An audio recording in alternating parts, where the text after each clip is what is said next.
আসসালামু আলাইকুম। কৌটিক বাংলার পক্ষ থেকে সবাইকে স্বাগতম। শিক্ষার্থী, আশা করি আপনার প্রত্যেকে ভালো আছেন, সুস্থ আছেন। এইচএসসি ভোকেশনাল 2024 আপনারা যারা দ্বাদশ শ্রেণীতে পরীক্ষা দিবেন, সমাপনী পরীক্ষা অথবা এইচএসসি পরীক্ষা অংশগ্রহণ করছেন বাংলায়, আজকে আমি দুইটি ব্যাকরণ প্রশ্ন দেখাবো, যে দুটি প্রশ্ন মোস্ট ইম্পর্টেন্ট পরীক্ষায় আসার মতো।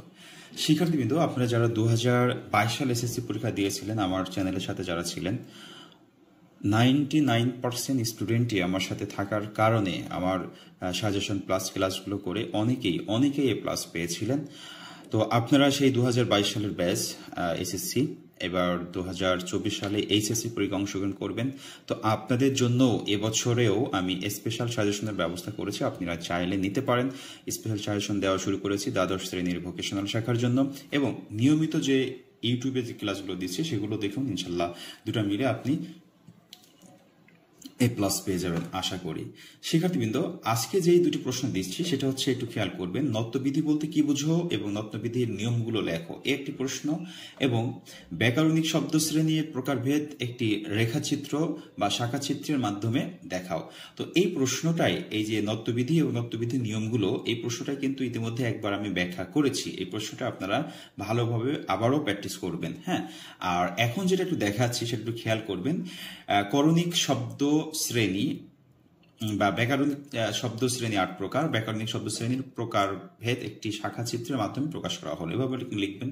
শাখাচিত্র মানে এটাকে বুঝিয়েছে যে শব্দ শ্রেণী, একটা হচ্ছে অর্থবাহী আর ব্যাকরণিক। অর্থবাহী শব্দ আবার দুই প্রকার, অভিধানিক আর একটা হচ্ছে আবেগাত্মক শব্দ। অভিধানিক আবার এখানে টোটাল হচ্ছে 5 প্রকার, বিশেষ্য, সর্বনাম, বিশেষণ, ক্রিয়া, ক্রিয়া বিশেষণ।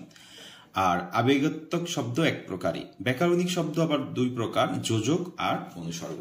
জাস্ট এই প্রকার লিখলেই হবে। আর আপনি যদি এখানে ব্যাখ্যা করতে চান যে এর প্রকারভেদগুলো, সেটাও করতে পারেন। তো এভাবে শাখাচিত্রের মাধ্যমে দেখানো মানে হচ্ছে এটা আপনি শাখাচিত্রের মাধ্যমে দেখাবেন যে ব্যাকরণিক শব্দ শ্রেণীর প্রকারভেদ। আর এখানে যে আরেকটি প্রশ্ন রেখেছি সেটা হচ্ছে, নত্যবিধি বলতে কি বোঝো, নত্যবিধির নিয়মগুলো ব্যাখ্যা করো। এই দুটো প্রশ্ন আপনি একটু ভালো করে পড়ে একবার হলেও লিখে প্র্যাকটিস করবেন, তাহলে আপনার পরীক্ষার দিন আসলে আপনি ভালোভাবে লিখতে পারবেন। শিক্ষার্থীবৃন্দ, আজকে এই পর্যন্ত এই দুটি প্রশ্ন দেখালাম। আমি পরবর্তীতে কোনো এক সাবজেক্ট নিয়ে আবার হাজির হব। সে পর্যন্ত ভালো থাকবেন।